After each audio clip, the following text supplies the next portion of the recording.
But what she didn't know was that her joyful and peaceful home was gradually coming to an end. In the town of Ibadan, there lived a woman named Nene.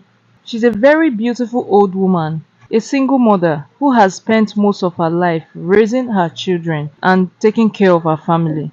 Now, all of her three children were grown. Chizoba, the eldest son, had relocated abroad with his wife and family. The second son, Ebube, was residing in Abuja, and her last and only daughter, Peace, a beautiful light-skinned and chubby elegant lady. She was married to a handsome and wealthy young man, Olayemi. He is dark and has a shiny skin. He is huge like those gym guys. Nene was so lonely. Her home once filled with laughter and joy, now as quiet as a graveyard. She only gets to engage and chat with her customers and shop owners close by at the market. But immediately she closes in the evening, she gets sad going home to be by herself. Peace was really supportive. She often called to check up on her and also sends money often. Still, Nene wasn't happy. She misses the house which used to be full of laughter, joy, and sometimes arguments. One afternoon, Peace called as usual to check up on her. "Hello, mommy. How are you doing today now? How is market?" she playfully asked her mother. "My darling, I'm fine, oh, but I'm not happy at all. I'm feeling depressed. The house is too lonely for me," Nene responded. "Hey, yeah. So sorry, mommy. But is it that bad?" Peace asked, feeling sorry for her mother. "My daughter, whenever I close from the market in the evening, going home is like a nightmare."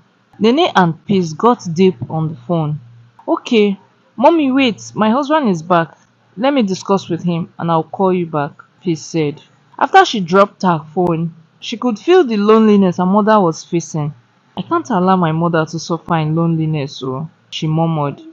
Immediately Olayemi slammed the door behind him. His eyes went straight to his wife, who was looking sad. "Welcome, baby." Peace stood up to hug her husband. "Thank you. But you don't look okay. Is everything alright?" Olayemi asked with his eyes still on his wife. "I'm not, baby. It's about my mother. Please, can she come and stay with us for a while?" Peace finally spoke. Oni, do you think that is a good idea? You know how mothers want to always interfere in their children's marital affair." Olayemi shared his thought as he wrapped his hands around her waist. "I understand, my love, but it's just for a short while, until she gets better. Please, baby," she pleaded. Olayemi agreed. That evening, Peace called Nene to prepare that they were coming to take her to the city to stay with them. The next day evening, Peace and Olayemi arrived in Ibadan. Nene was so happy when she saw her daughter. "My Ada!" She opened her arms wide. "Mommy!" Peace jumped down from the car out of joy to hug her mother. "Good evening, Mama. How are you doing, Ma?" Olayemi greeted Nene. "My lovely son." "I'm fine," she responded. Peace couldn't stop staring at her mother. She almost shed tears. Her mother was looking so slim. Her neck could hold a cup of water, and she looks way older. So Olayemi took her luggage to the car boot and they drove off. Nene kept telling old stories and new stories as well. Peace and Olayemi laughed throughout the journey as Nene wouldn't stop cracking their ribs with funny stories and jokes. When they got home, Nene was so happy to be in her daughter's home. "Mommy, that's your room. Feel free to do anything you want, eat anything you like. It's your house and you are home now." Peace showed her around the house and also her room. "Thank you, Nene. This your house is really beautiful." Ah! Nene stared at the luxurious home in admiration. Days turned into weeks. Nene settled in her daughter's home fully. Most times, Peace and Nene will be gisting while she cooks. In no time, Nene took over her daughter's kitchen. Sometimes, before Peace and her husband will wake up, she has prepared breakfast. Peace was so happy. But what she didn't know was that her joyful and peaceful home was gradually coming to an end. Weeks turned into months, and Olayemi was becoming distant. One cool evening, Peace tried to kiss her husband as they sat at their sitting room watching their favorite African story YouTube channel, AfroTales by Felicity. He stood up. Please, I'm going to bed. I'm tired, he said while walking away. Peace widened her eyes in shock. What? What did I do wrong? She thought. Nene stepped in and tapped her by her shoulders. It's okay, my dear. Marriage is like that sometimes. It can be sweet and bitter. Just don't take this to heart, okay? Go in there and talk to him. That's the right thing to do, my dear, she advised her daughter. Peace nodded. So she went to bed. She couldn't sleep that night. She tapped on Olayemi to wake up that they need to talk. But when he managed to sit up, he looked at Peace coldly. Please, can you leave me alone? I want to sleep, he said, barely looking at her. Wait now, honey, have I hurt you in any way? Talk to me now. You are driving me crazy with this attitude of yours. Peace almost cried. But Olayemi didn't care. He lay down and wrapped himself with the duvet like a child. He no longer called Peace sweet names. He started keeping late nights. Peace tried everything to rekindle the love. She would wake up early morning to prepare breakfast for him. He'd take lunch to him at work. She also bought clothes and nighties to seduce him, but to no avail. One evening, as she lay in bed glued to her phone, scrolling through social media, she heard a loud laugh from the sitting room. She stood up, wondering what was happening there. But when she came out of her room, she was shocked at what she saw. Olayemi and her mother were sitting close to each other, talking and laughing out loud. Peace got upset. Why are they laughing so loud?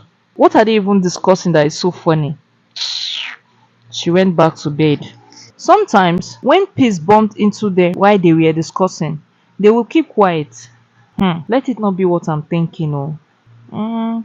Oh gosh, why would I think of something like that? She's my mother. She can't do such thing. I mean, she's old and my husband is a young, vibrant man. No, no, no, no, Peace, stop, she would often whisper to herself. But what she didn't know was that her greatest fear is already happening under her nose. Peace has become a total stranger in her own home. She no longer have first-hand information in her home. 2 months later, Peace was becoming a shadow of herself. She can even forget herself wherever she went. One fateful Saturday afternoon, the weather was cool and windy, so she went for grocery shopping. Immediately she arrived at the shop, right? She remembered that she forgot her ATM card at home.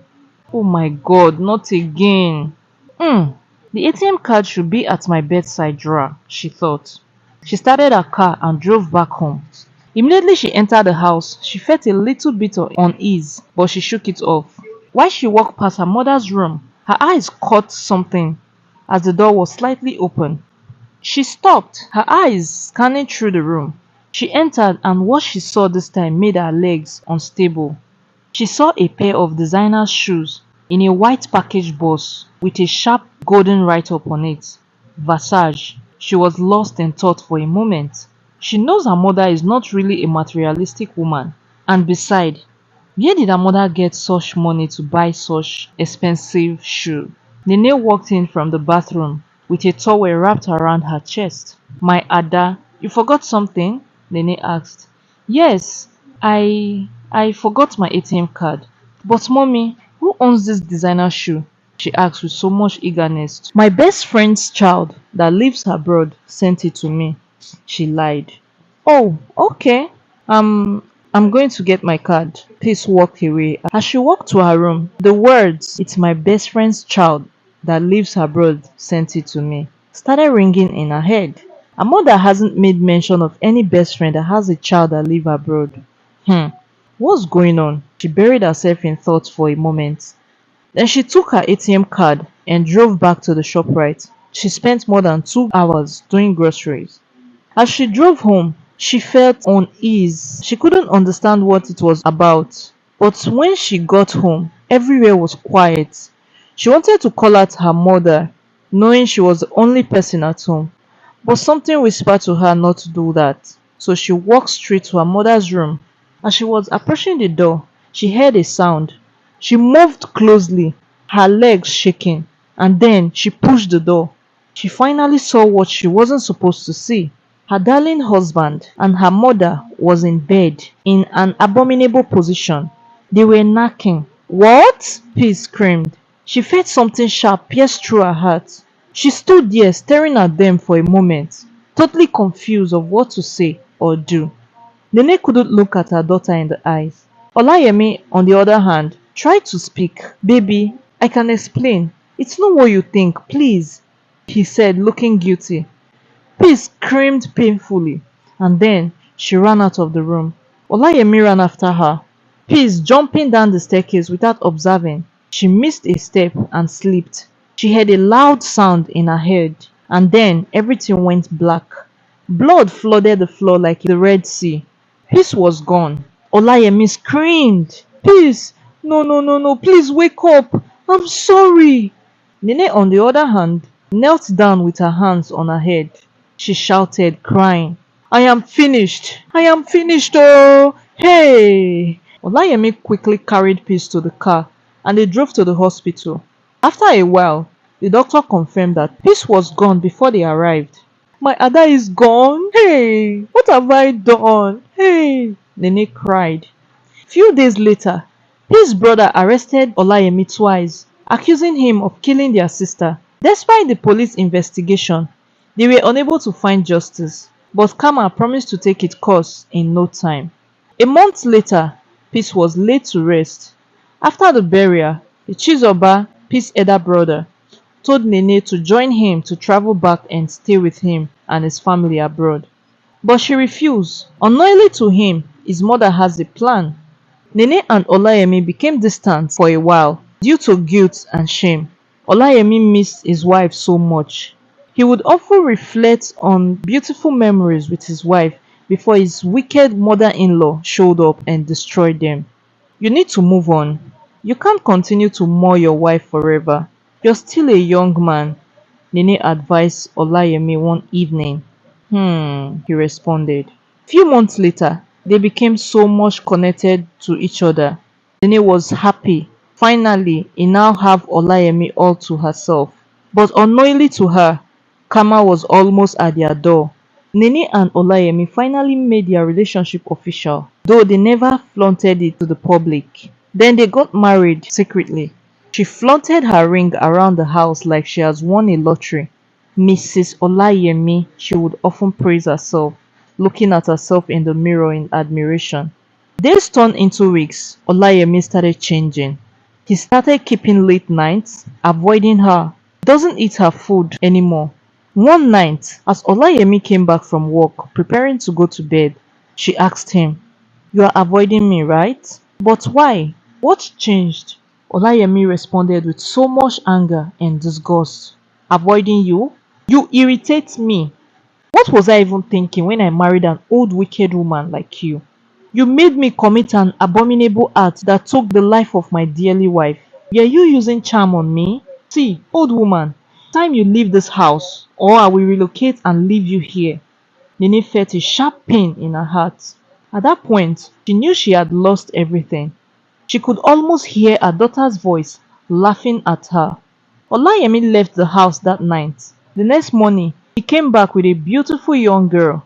She was really beautiful, almost like Peace. They walked past Nene, who was watching movie in the sitting room.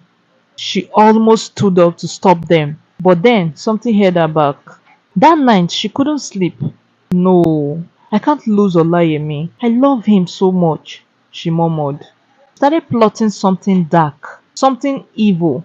The next day, it was a sunny afternoon. Nene went to a nearby supermarket and bought sniper. When she got home, she prepared a delicious and nose-binding egusi soup and fufu, Olayemi's favorite. The aroma filled the entire house. After cooking, she set the dining, and then she went straight to Olayemi's room, knocked. Please come and eat, oh, food is ready. Olayemi and his guests came out. They were marveled at the aroma of the egusi soup. But Olayemi stared at Nene for a while. But she was expressionless. She was smiling happily as if nothing has happened. She has poisoned the girl's food. She wanted to eliminate the girl in order to have Olayemi to herself again. They started eating. Nene stood up to get drinkable water in the kitchen. The girl did something terrible. She poured some portion of egusi soup into Nene's plate. because her plate was full. It was too much for her to consume. Immediately Nene walked in, Olayemi and the girl started eating from each other's plates. Nene almost shouted at Olayemi to stop, but it was too late. The poison has already settled in his stomach. Then she sat down and started eating slowly, her eyes glancing at them. After a short while, the three of them started coughing, blood coming out of their mouths as they coughed. At that point, she knew something has happened to her own plate of food. She has not only poisoned the innocent girl and the man she was fighting so much to keep, but she has also eaten her own poison. Olayemi, Nene, and the innocent beautiful girl passed away. What did you learn from this story? Let's hear you in the comment section. Thanks for watching. Hope you enjoyed this story. Please like, share, and also subscribe to this channel. Turn on your bell notification so you get notified when an interesting and educating story like this drops. See you in the next video.